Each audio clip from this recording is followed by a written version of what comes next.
Hola, yo soy Alejandra Cherniavsky. Soy docente e investigadora en salud y especialista en comunicación pública de la ciencia y la tecnología. En este episodio, las voces de los pacientes serán las protagonistas. A continuación, el episodio 3 del podcast de la Sociedad Argentina de Medicina Narrativa. De acá en más, la SAMEN.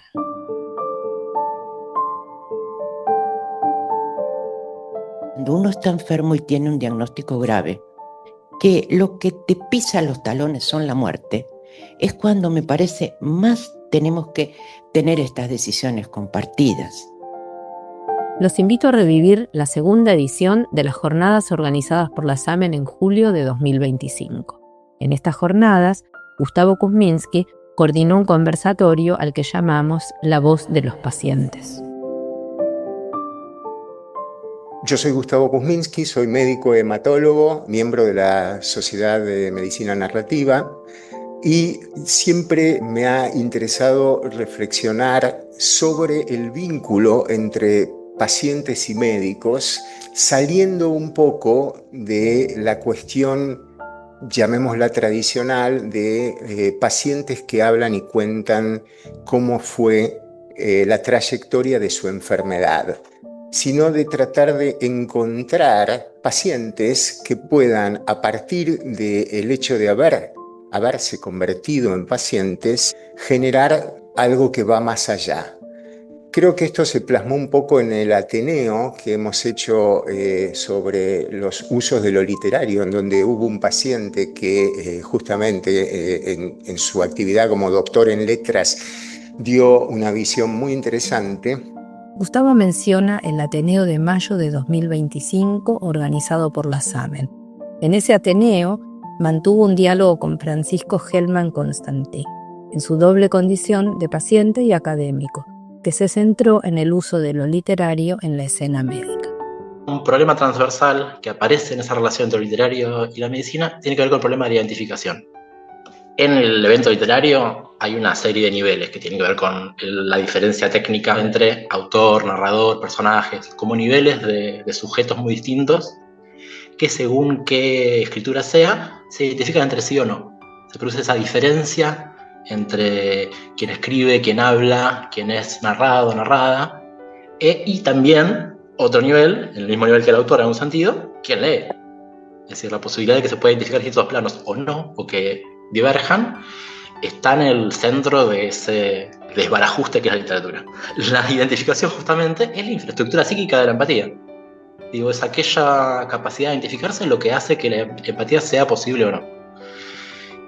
Y la empatía es muchas veces ese valor ordenador, ese afecto ordenador de nuestras iniciativas de humanización de la relación médico-paciente, de reforma de la dinámica del espacio de salud.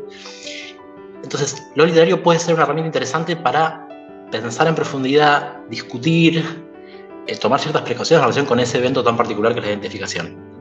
La definición al uso de la empatía, hay definiciones más técnicas, más sofisticadas, más disonantes, pero la clásica es ponerse en el lugar del otro. Y ahí hay tremendo problema, porque la idea de ponerse en el lugar del otro es en buena medida proyectar la conciencia de uno en la posición geométrica de alguien más. Y eso tiene el peligro de ser, hasta cierto punto, un poco autoritario. Presuponer que la conciencia del otro, la otra, va a ser idéntica a la mía, solo que en otro lugar. Y ahí que desaparezca ese lugar de esa singularidad en la experiencia del otro, que no tiene por qué ser simplemente una variación de la mía. Hacia el final del episodio, vamos a escuchar otras voces que identifican algunos obstáculos que se presentan en la forma más común de entender la empatía. Nos vamos ahora al conversatorio.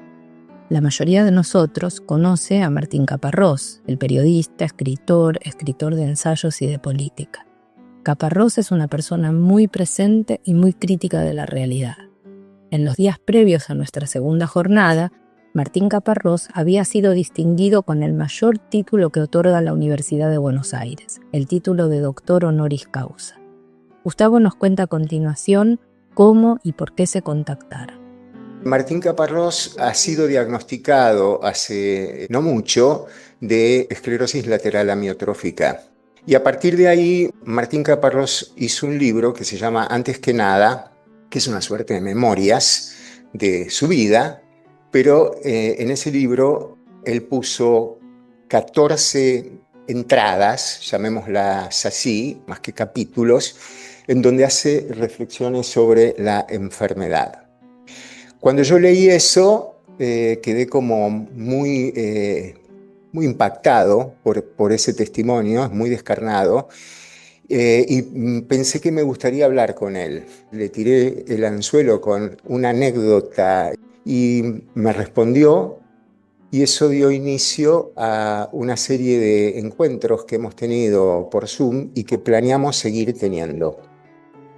El primer encuentro virtual entre Gustavo y Martín Caparrós había ocurrido unos pocos meses antes de la jornada. Unos minutos de ese encuentro se proyectaron como disparadores en el conversatorio coordinado por Gustavo. La propuesta consistió en que observaran la proyección para luego poder recoger el eco de las palabras de Caparrós, tanto en los pacientes invitados especialmente como en el público presente. Estos pacientes, al igual que Martín Caparrós, se habían apartado del relato tradicional de sus enfermedades. Se trata de Fernando Israel y Débora Groisman. Ellos sintieron la necesidad de compartir sus vivencias y visibilizar su enfermedad. Se sumaron entonces a la propuesta de contar la vida de personas que sueñan, trabajan, tienen familia, tienen ocupaciones, hacen viajes y además tienen mieloma múltiple. La propuesta original provino de un grupo de profesionales de la salud y de escritores, y fue auspiciada por la Fundación Argentina de Mieloma. Los escritores dieron forma de cuento a los relatos de Fernando, Débora y otros pacientes, y en 2024 publicaron una antología llamada Relatos Múltiples. La proyección del encuentro con Caparrós comienza con la siguiente pregunta de Gustavo. ¿Qué significó para vos entrar en esta dimensión de ser paciente? ¿Qué te produce la palabra paciente? Porque a la gente paciente lo asocian con la paciencia y no tiene nada que ver con eso, sino padecer, ¿no? Yo he sido paciente, impaciente muchas veces en las últimas décadas, digamos. Que yo tengo un stent, por ejemplo. En este momento yo creo que la diferencia es que quizás me convertí en paciente como algo central en mi vida. Uno de los ejes de mi vida es que, soy un paciente de ELA. De hecho, a veces me hace gracia porque, para no decir que sos un enfermo, te dicen que sos un paciente, ¿no? Digo, lo que yo soy básicamente es un enfermo, pero paciente queda como más tolerable, menos ofensivo, supuestamente, o menos agresivo, ¿no?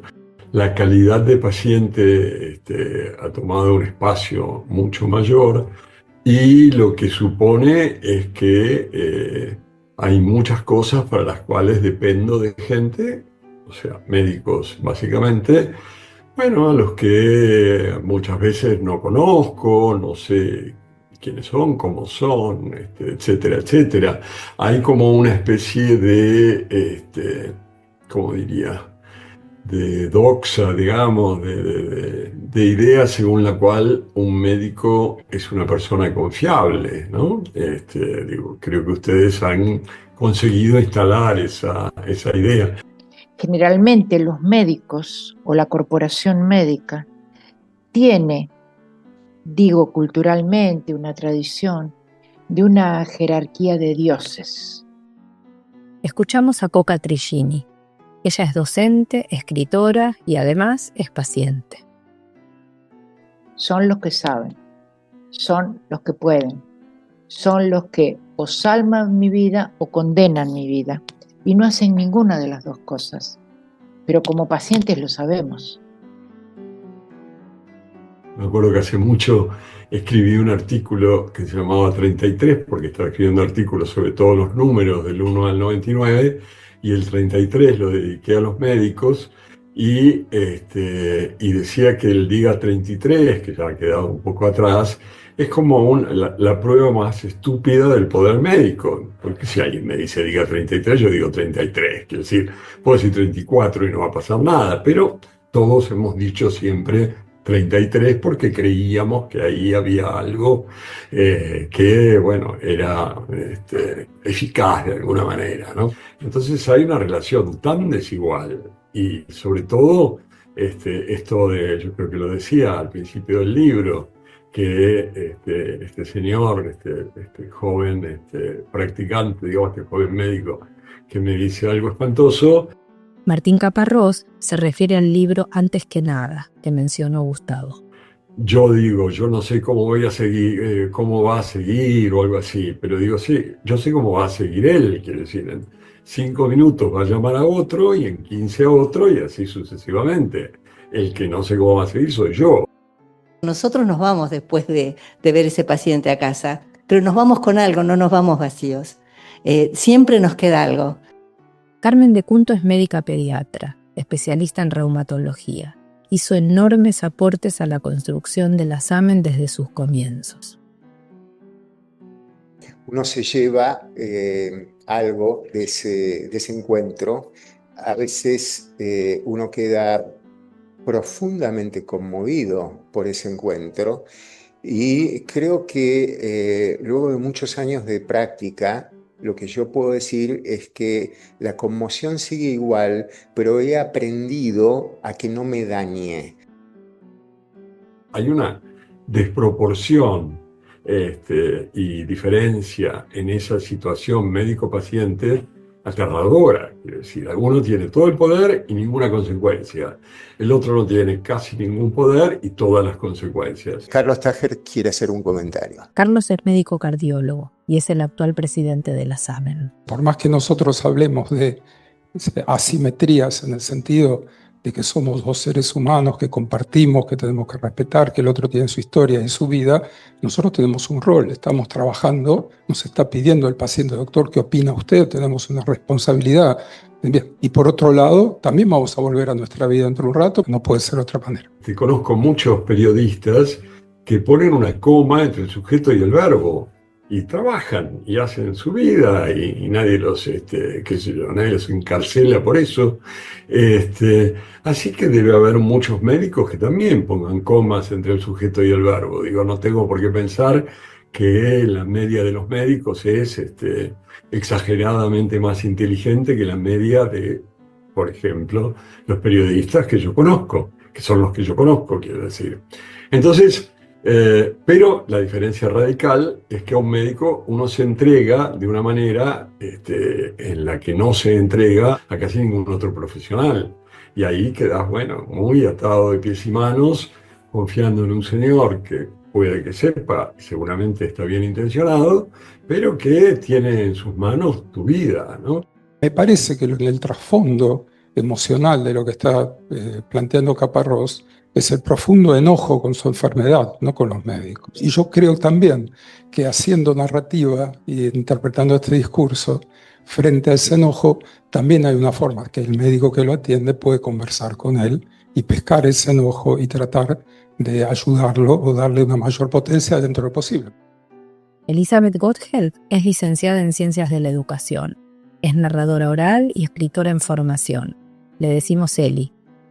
Trabaja en medicina narrativa hace más de 10 años y además es paciente. Lo interesante es poder escuchar para acompañar mejor, desde que eso es lo que uno esperaría espera de su médico, y eso es lo que enoja cuando no pasa.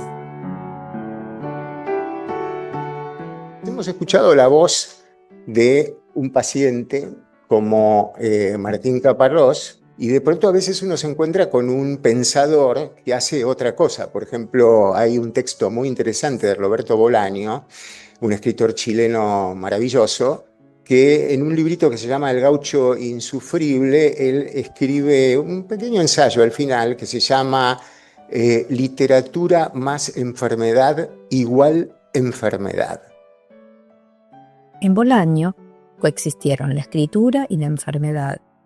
Bolaño reflexiona que la escritura, el sexo y los viajes son formas de enfrentar el horror, la mortalidad y el aburrimiento del hombre moderno, que en definitiva no son soluciones sino vías de escape, y que a pesar de eso es necesario persistir en la creación literaria. Su ensayo está dedicado a su hepatólogo, Víctor Vargas, lo que fue interpretado como un reconocimiento a la medicina, que si bien no pudo ofrecerle todas las soluciones, le permitió continuar con su obra. Vamos a escuchar ahora la pregunta con que Gustavo convocó al diálogo a Fernando y a Débora.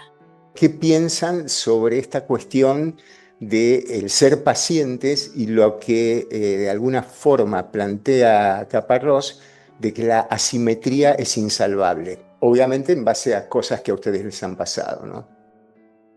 Sí es insalvable, no obstante prefiero quedarme con esos médicos que se toman su tiempo para poder explicar, para escucharnos a nosotros. Me encontré con una apatía tremenda de varios médicos y para mí eso es algo que afecta un montón a los pacientes que quizás no tienen esto de poder seguir buscando, de seguir investigando. Entonces, creo que lo más importante es esto de la información, aceptar que el médico no es tu amigo, no es tu familiar, que es su trabajo y que sí es muy importante sentirse apoyado por el médico.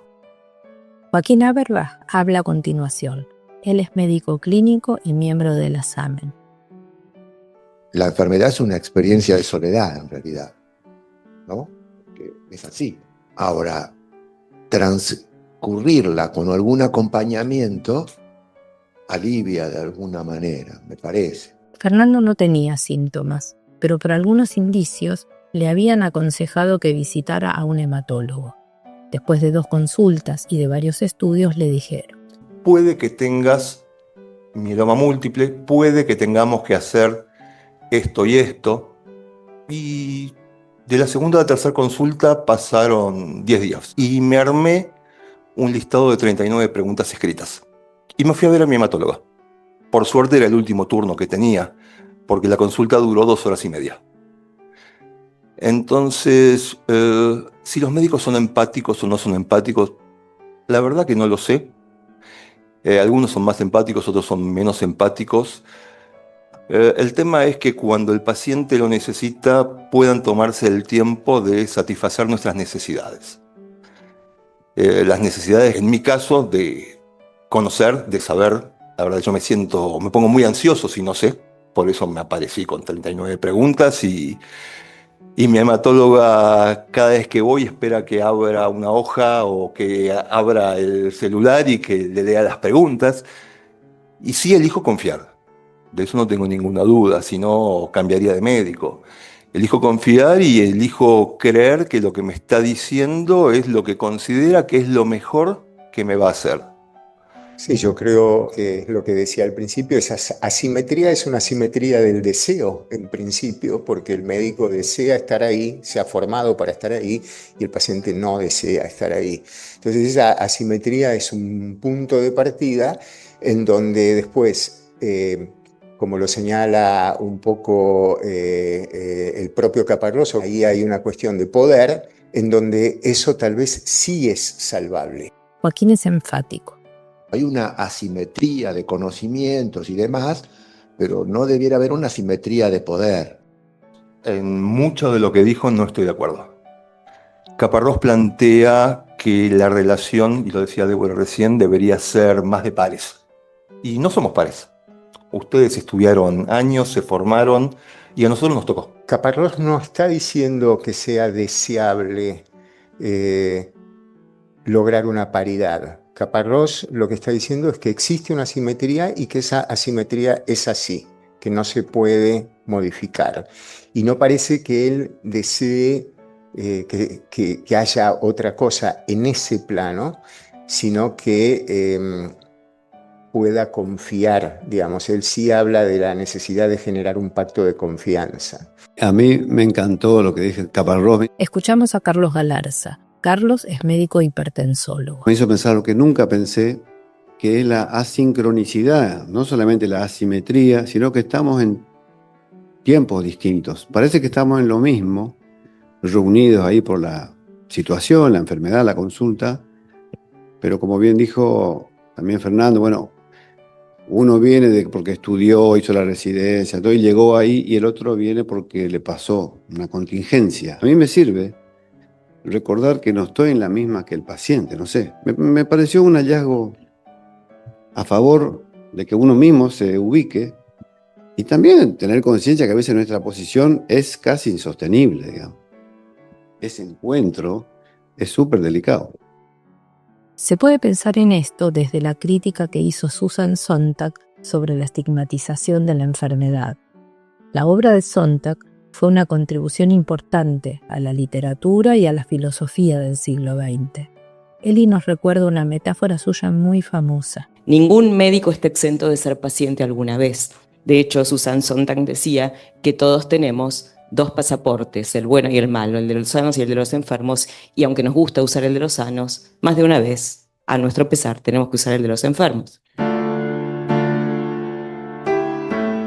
A continuación, se entrelazan las voces de Gustavo y las voces de los pacientes. Nos hablan de distintos aspectos del vínculo entre profesionales y pacientes. La situación de poder o la situación de autoridad, discutamos después si es poder o autoridad, existe y es insalvable. El tema es cómo se lo hace sentir. Si te hace sentir que está por sobre vos, es una situación. Y si lo que te está brindando el otro es desde el conocimiento, el apoyo necesario, es una situación totalmente diferente. Yo creo que el problema no es el poder o la autoridad, digamos, el poder y la autoridad existen, el saber da poder, la diferencia de saber da poder. El tema es el poder, cómo se ejerce, si es un poder autoritario, si es un poder circular, si es un poder que habilita poder hacer.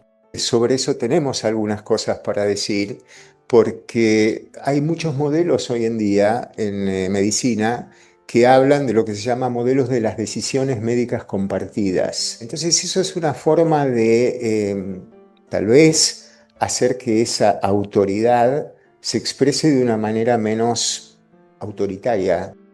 Ese modelo de atención requiere definir y explicar el problema, brindar opciones, discutir sus pros y sus contras, explorar las consideraciones del paciente ante cada opción y chequear que las haya entendido, permitir que su entorno participe de la toma de decisiones, dar lugar a preguntas y a definir las opciones sin presión, muchas veces en nuevas citas.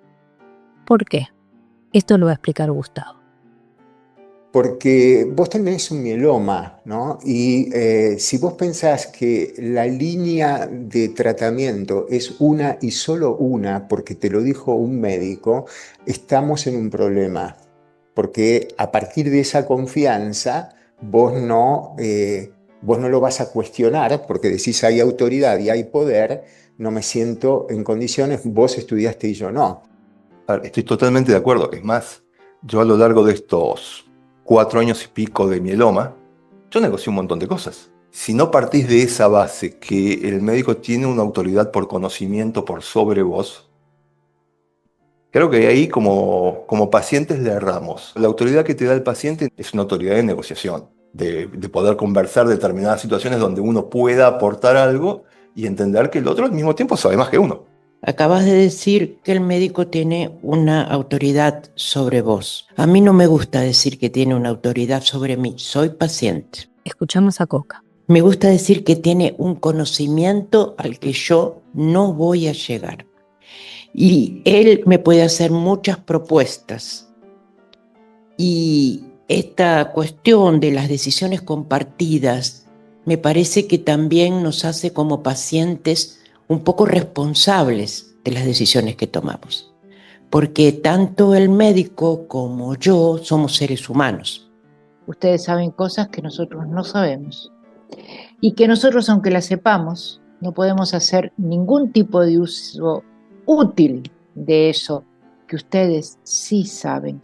Nosotros ahí somos pacientes, en esos saberes, pero no en la toma de las decisiones, de lo que queremos hacer con nuestra propia vida. Cuando uno está enfermo y tiene un diagnóstico grave, que lo que te pisa los talones son la muerte, es cuando me parece más tenemos que tener estas decisiones compartidas. En esto, sin embargo, soy freiriano, Paulo Freire de la primera hora, en el sentido de todos sabemos algo, todos ignoramos algo, todos aprendemos algo. Con esta frase del libro Cartas a quien pretende enseñar, el pedagogo y filósofo brasileño Paulo Freire resalta el valor de la humildad frente al autoritarismo. Efectivamente, hay un saber biomédico del que nosotros pacientes no vamos a tener nunca acceso hasta tanto nos lo expliquen, pero efectivamente en esa escena se juega mucho más que eso.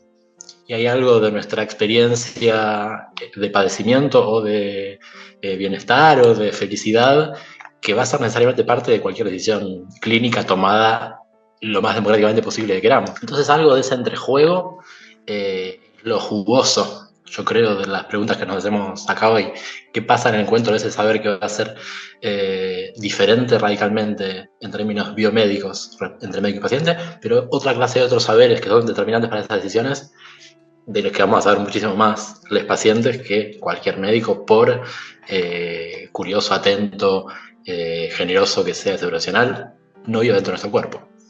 Entonces esa escena en la que entran en intersección y en entrejuego, bueno, algo de ese poder a lo mejor lo pone en discusión.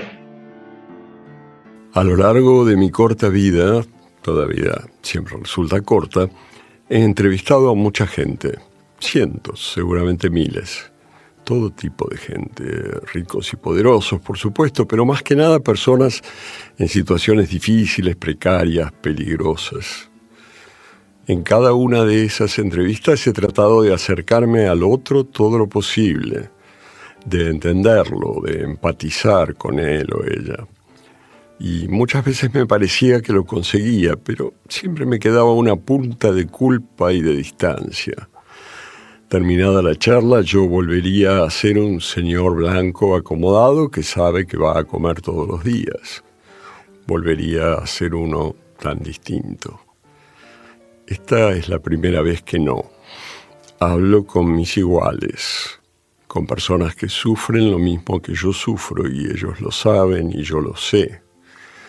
Y la diferencia es abismal. No hablamos de lo suyo, hablamos de lo nuestro. Acabamos de escuchar la concepción de empatía que explicó Martín Caparrós en un episodio del podcast Hoy en el País de febrero de 2025. Fernando, Débora, ¿ustedes piensan que la empatía existe en el sentido de lo que se habla de empatía en el vínculo médico? Empatía y no amabilidad. Para mí sí, sí, porque te cambia una consulta. Un médico que te dice, por ahí necesitas buscar ayuda, una psicoterapia, alguien que te pueda dar una mano, una buena alimentación, algo que sea fuera del protocolo. Para mí eso es tomarse un momento a pensar en el paciente. Yo lo veo como algo empático. Si entendemos la empatía como ponerse en el lugar del otro, la empatía no existe. No hay manera. Ustedes son médicos, psicólogos, terapeutas. Ustedes no son pacientes. Y ustedes pueden mostrar interés, ser amables, pero no se pueden poner en el lugar del paciente. Pueden tener la experiencia de haber atendido a cientos, miles de pacientes con la misma enfermedad. Pero lo que a cada uno le pasa por adentro, no les pasa a ustedes. Por suerte. Yo tampoco creo que la empatía exista así, pero creo que tenemos que creer que se puede lograr, aunque no se logre nunca. Pero uno tiene que tratar de esforzarse, de ponerse en el lugar del otro. Me parece que depende de cómo definamos la empatía, ¿no? Eli nos dice: Si definimos la empatía con la clásica ponerse en el lugar del otro, es imposible, ¿no? Una vez en una clase una enfermera me dijo, dicen que ser empático es ponerse en los zapatos del otro, pero en un par de zapatos entran solo 2 pies. Ahora, si nosotros definimos la empatía como el esfuerzo intencional de tratar de imaginar y comprender lo que está viviendo el otro, genuinamente poniendo mis juicios entre paréntesis, no proyectando cómo yo haría en su lugar, que eso es lo que a veces se hace y eso no es empatía. Me parece que sí existe.